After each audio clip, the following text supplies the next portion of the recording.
Apple's iPad is a multi-touch device. That is, it uses a series of gestures, taps, swipes, flicks, and so on, to select items on the screen and to navigate. In this video, we'll take a look at gestures common to all models of the iPad.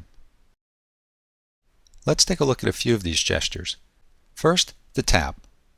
The tap is used to select items or to activate an item, such as an app on your iPad screen. For example, let's start the Safari web browser. Here's the Safari app in the lower left-hand corner of the screen. So I tap once to open Safari, and you can see it open to one of my favorite sites, iPad Academy. Let's take a look now at the double tap, or tapping twice in rapid succession. You can see that some of the text on this page is small. We can enlarge the text by double tapping on it. Then double tap again to return the text to its original size. Let's see that one more time. Double tap once to enlarge the text. Double tap again to return it to its original size. Let's take a look now at swipes and flicks. Let's return to the home screen by pressing the home button one time. This brings us back to a screen of apps. Now you probably already know that you can switch from one screen of apps to another by swiping. So we can swipe from right to left,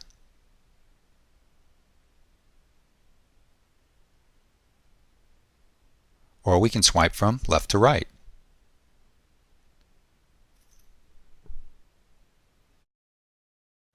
We can also use flicks to navigate, which are really just short swipes. So we can flick from right to left, or we can flick from left to right. Let's see how we can use these swipes and flicks in Safari. Here we are back in Safari. We'll use swipes and flicks to scroll or to move the content up or down the screen. So to move farther down the screen, we'll swipe up. And to scroll up the screen, we'll swipe down.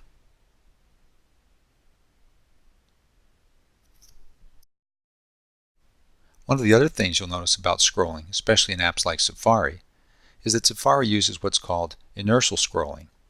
That is, the faster you scroll, the faster the screen moves.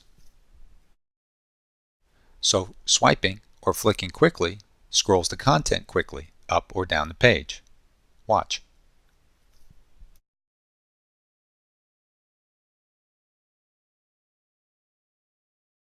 Swiping slowly scrolls the content more slowly.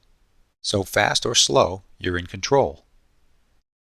You can also tap the screen anytime during a scroll to put the brakes on. That is, to stop the scrolling. Let's see that one more time. You're scrolling through the page quickly. Just tap the page to stop the scroll.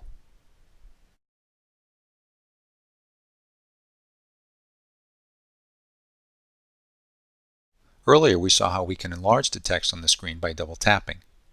We can also use pinching, or what Apple calls pinch to zoom. Pinching, with the thumb and forefinger, is used to enlarge and reduce screen content.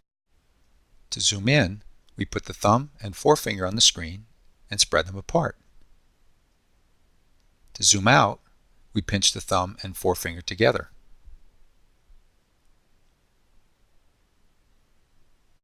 Let's see that one more time.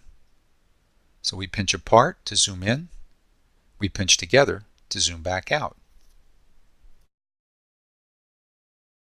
This pinch to zoom will work in many apps, including Safari, Maps, and Photos.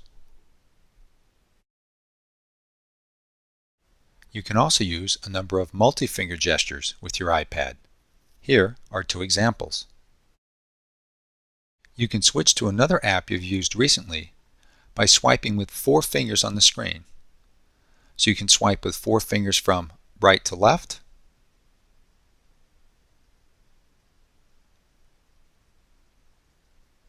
and you'll see apps you visited recently.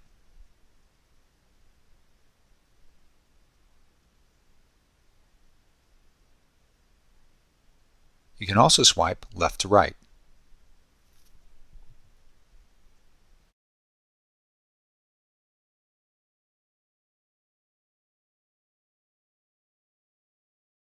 We mentioned earlier that you can return to a home screen of apps from inside any app by pressing the Home button one time.